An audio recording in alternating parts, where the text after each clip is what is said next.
Hi, everyone. Welcome to my review of the Meze 99 Classics V2 version 2. Guys, I'm quite excited about this because Meze is a company close to my heart. I mean, and funnily enough, like I didn't necessarily, sort of graduate from an Empyrean, which is like a $3,000 headphone, which is essentially how people got to know Meze because the Meze Empyrean was a huge classic, a cult classic, I think, in the portable section of this hobby. It just looked very premium and pretty and avant-garde and very audacious in its design philosophy and its tuning even because people talk about its bass and the Empyrean has amazing bass, gargantuan sort of sense of stage. um yeah, I think Cora Wang did a video and a bunch of others and it really caught on with people. So I feel like, unlike a lot of people, I didn't go from like a $3,000 Meze to like a $6,000 Susvara. I went the other way because I traversed the world of like high end planars, and then I missed a lot of that bass punch, and then I came back to Meze Empyrean. I've done reviews of Empyrean, and of course, the entire Meze lineup, almost the entire lineup. So I have a lot of a love for Meze. So when this came in, I was very excited because see, this is like their design philosophy distilled into a more manageable form because this has their sort of double headband aesthetic. They have this very sort of like winged aesthetic, and I just love it. In many ways it looks like a mini Empyrean, if I dare say. And you get these beautifully finished wood cups, very very comfortable pads. This is also very comfortable. This head strap is supremely comfortable. It's self-adjusting. So what this looks like when worn is like this, and light, isolating, closed bag. So you want it to isolate. This, however, is a sequel. This is a version 2, and the version 1 was also well received. I reviewed the version 1, and a lot of you will have seen that review. So I think a lot of you will know this headphone from the fact that they've had a version 1 out there, the OG rather. So this review is going to focus on, of course, this independent sort of, discussion. Will feature independent discussion on its specs, on its, its positioning, its overall FR and technical performance, and how it finally stay on for the end, where I do talk about how it does fare vis-a-vis version 1 or the OG. Okay, so I mean, it's a $300 to $350 headphone. That's the street price.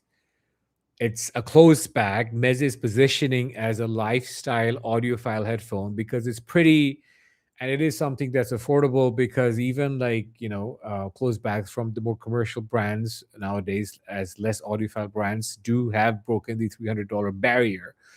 So this does compete well, of course, and it's an audiophile headphones. It's obviously going to be more technical than an Apple headphone. And it's really pretty. It's really well finished. So in case I haven't mentioned that before, and if I don't get the left and right, I mean, ignore. This is the left. Okay. 40 mm dynamic driver. Let's talk about specs. So this has a 40 mm dynamic driver. Its impedance is 16 ohms, so it's very easy to drive. You can drive it if you're using Spotify from your phone, and you should if you wanted to.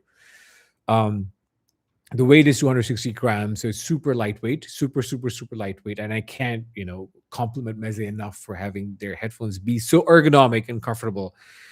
And the interesting thing here, though, is that this has tuning inserts. The tuning inserts help you tune the sound to your liking. And it, of course, has, dual entry detachable cables. Okay. Now, I feel like Meze, while they're positioning it as a lifestyle oriented headphone, which they should, it's still audiophile in its credentials. Um, so the tuning in a nutshell, I would say, is a gentle V-shaped tuning. It's a gentle V-shaped tuning. It's not an aggressive V-shaped tuning. I don't perceive it as neutral. I think it's just a mild V shape, which is the sort of coloration I think a lot of us want. 5 years ago, around the time of the pandemic, everyone was chasing neutrality, objectivity, scientific neutrality. I feel like where we are in 2026, we're looking for a bit of color, looking for a bit of fun. This is just my take on trends, guys, and I don't have data backing this up. So what that means is bass is slightly elevated with reference to the the mids, and it's just really well done bass, right? Because the mid bass emphasis that you associate Meze with is still there, and I like that because it does give this a very full bodied low end, like a full frequency bass that just works so well with modern genres. Also for casual listening, like you would not take this to a gym, I think, right? But if you did, this would be great because it does bass really well. But sub bass extension is very present. It's just not as pronounced as mid bass in the way I perceive it.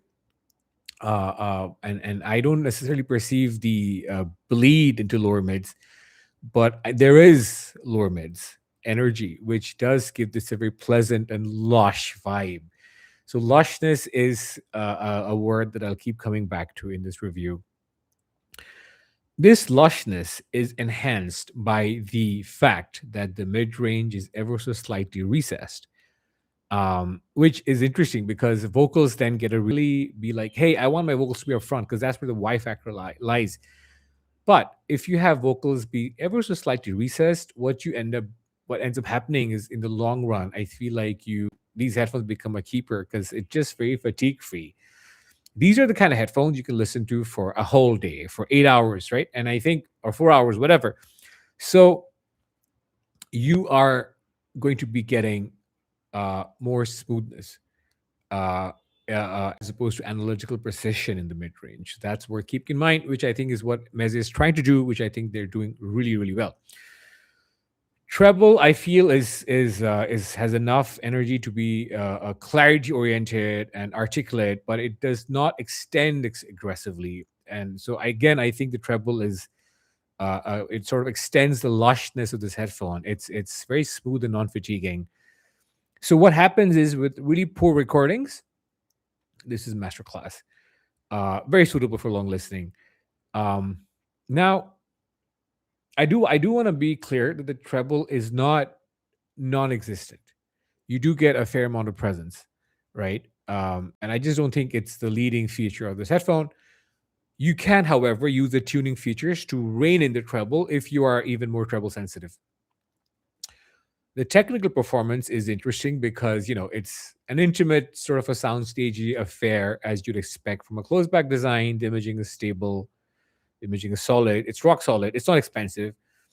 Resolution is, I think, commensurate with the price of $350. It's fine. It's good. But the emphasis is on musicality. The emphasis is on getting you all the information in the tracks in a very pleasing and lush way.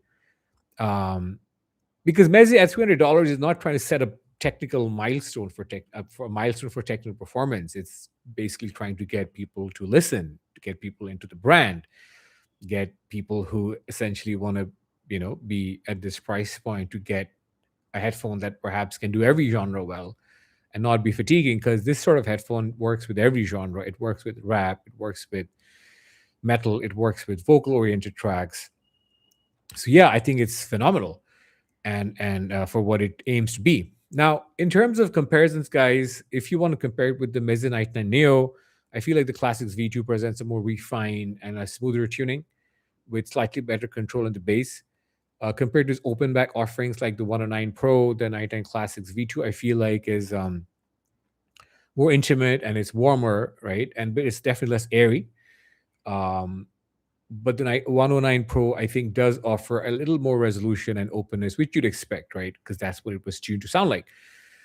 So, in conclusion, it's just a very lush affair. It's designed for relaxed listening, and I understand why Meze sort of positioned this as sort of a lifestyle audiophile sort of a deal, because it's really the kind of headphone you want to keep with you. You can listen to it in an airplane because it isolates really well. The clamp factor is also not very bad. It's actually quite good. It's clampy, but it's not uncomfortable at all. So, I mean, overall, my final thoughts: I really like this headphone. I expected this from Meze, from a retuning of the V2, and it doesn't disappoint. I mean, I continue to be a big fan of Meze Audio. This headphone is going to do great. Thank you for watching, and stay tuned for the next one.